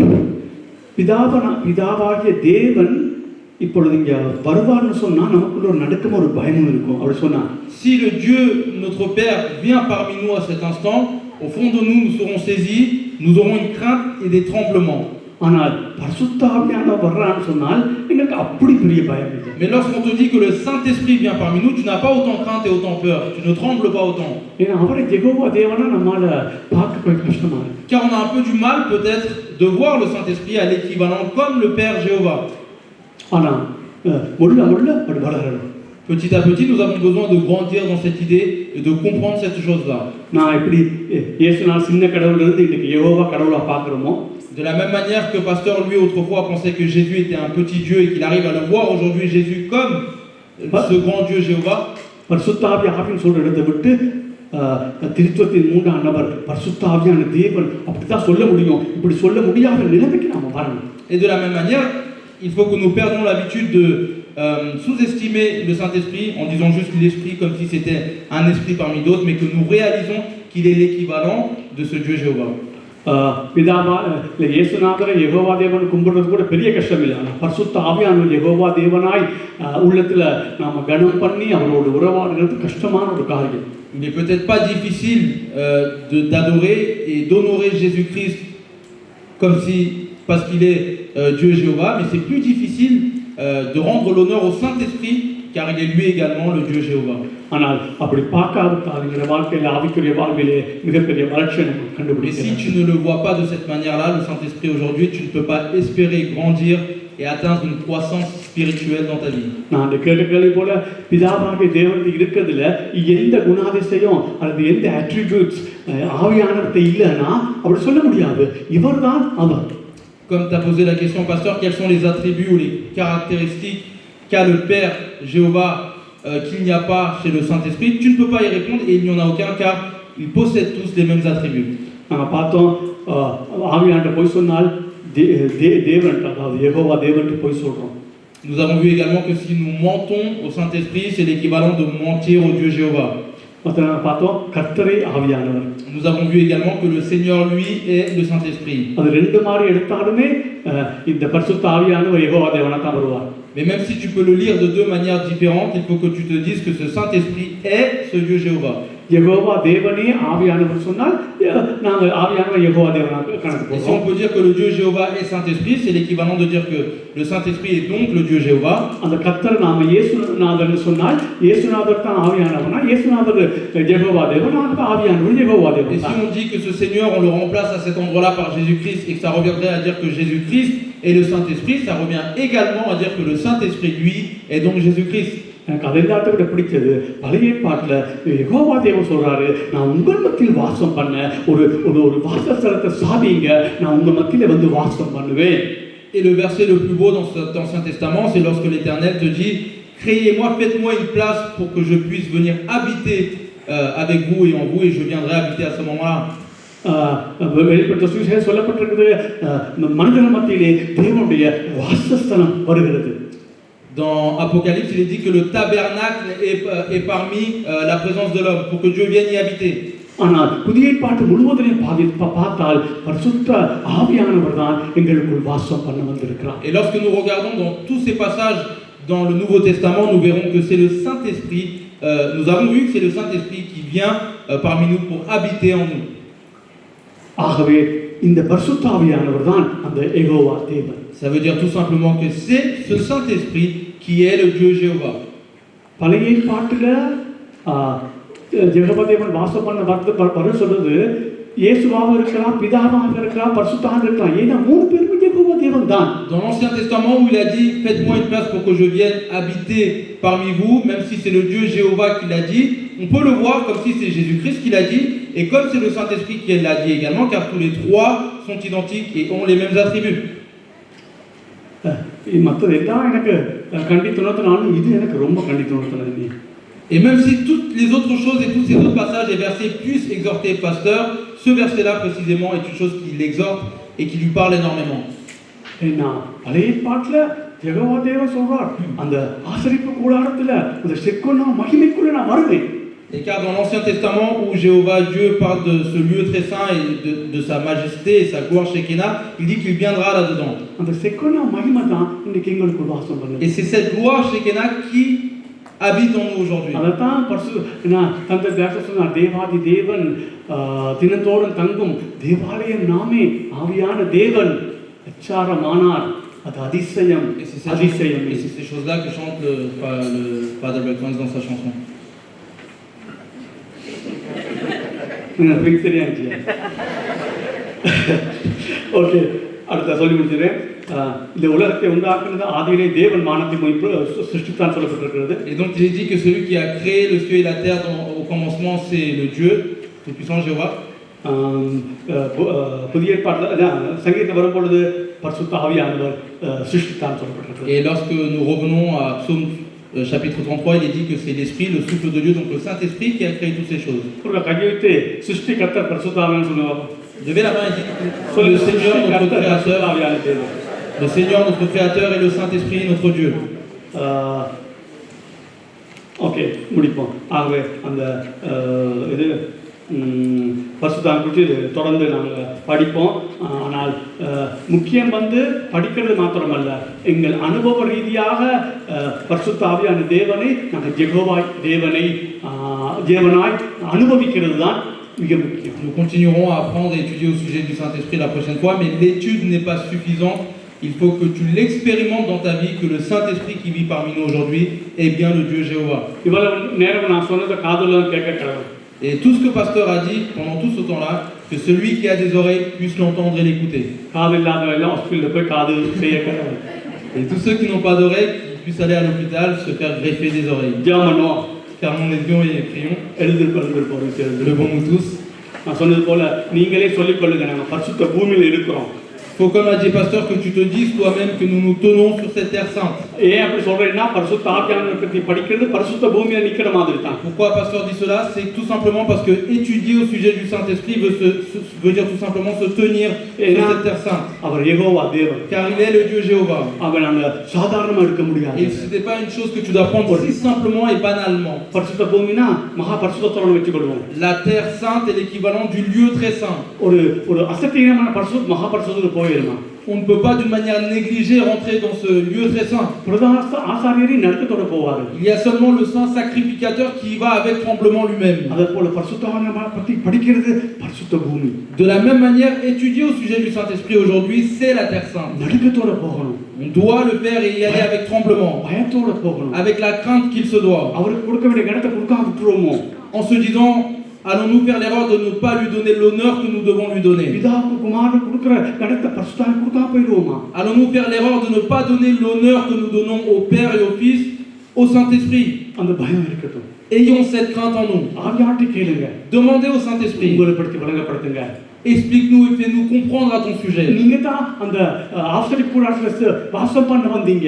Car c'est toi qui es venu habiter dans ce tabernacle. அந்த செக்கோனா மகிமை நீங்க தான் Car ஆவியானவரே. cette gloire Shekinah, c'est toi, அந்த Saint-Esprit. செக்கோனா மகிமை எனக்குள்ள வாசம் பண்ணுது. Et cette gloire Shekinah habite en moi aujourd'hui. அந்த தந்தை பேக் பண்ணி கொடுத்த அந்த ஒரு வெளிப்பாடு எங்களுக்கு தாங்க உள்ளத்துல. Donne-nous cette révélation que tu as donnée au Père Beckman.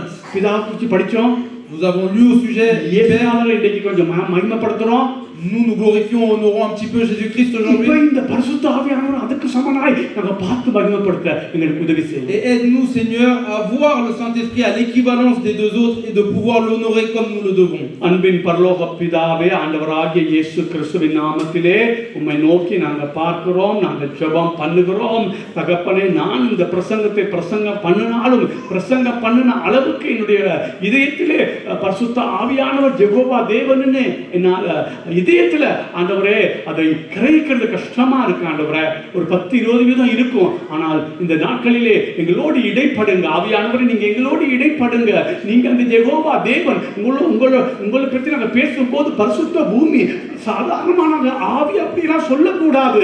உங்களை கனம் பண்ணி தேவாதி தேவனாய் கனம் பண்ணி அந்த சத்தம் அந்த பேக்மேனை கொடுத்த அந்த வெளிப்பாட்டை தாங்க அவர் உள்ளத்தினாலும் தானே அதை பாடினார். தேவாதி தேவன் தினத்தோடும் தங்கும் தேவாலய நாம் ஆவியான தேவன் அச்சாரமானார். அது அதிசயம் பாடின அந்த பாட்டை நாங்க உள்ளத்தின் ஆழத்திலிருந்து நாங்களும் பாட எங்களுக்கு உதவி செய்யும். பரிசுத்தாவியானவரே, பரிசுத்தாவியான தேவனே, நீங்க தான் எங்களோடு இடைப்படுங்க. நீங்க யெகோவா தேவன், சிருஷ்டி கர்த்தர். அந்த ஆண்டவரே, ஏசாயா கண்ட யெகோவா தேவன் நீங்க என்பதை நாங்க உணர்த்திக்கப்பட உதவி செய்யுங்க. ஆசீர்வதிங்க இயேசு கிறிஸ்துவின் நாமத்திலே பிதாவே. சொல்லுவார், என் ஆத்துமாவே கர்த்தரையே ஸ்தோத்தரி, முழு உள்ளமே அவருடைய பரிசுத்த நாமத்தை ஸ்தோத்தரி. என் ஆத்துமாவே கர்த்தரையே ஸ்தோத்தரி, சகல உபகாரங்களை ஒரு போதும் மறக்காது. பாருங்க, நான் சொல்றேன், இப்போ இந்த பெனடிக்ஷன் நான் சொல்லும் போது பாருங்க, 3 பேர்ட்ட சொல்றான், ஒரு ஆளை விட்டு தான் சொல்றோம், ஒரு ஆளை மகிமை குறைத்து தான் சொல்றோம். பிதாவாகி தேவனுடைய அன்பும் இயேசு கிறிஸ்துவுடைய கிருபையும் பரிசுத்த ஆவியானவருடைய ஐக்கிய அந்யோன்னு சொல்றோம். ஆனா அதை நாங்க கிரகிக்காம சொல்றோம், சும்மா சொல்றோம். இந்த 3 பேர் ஒன்று தானே, ஆகத்தானே, அதனால அதை பெனடிக்ஷன் நான் சொல்றோம். இல்லாட்டி பிதாவுக்கும் இயேசுக்கும் அவர் சமன் இல்லாட்டி எப்படி அவர் அதில் நம்ம இடையில் கொண்டு வருது ஆவியான தேவன். இந்த வேடிக்ஷனையே நீங்க சொல்லும் போது நினைக்கணும், அவர் யெகோவா தேவன், திரியேக தேவன். ஆசீர்வதிப்பார்.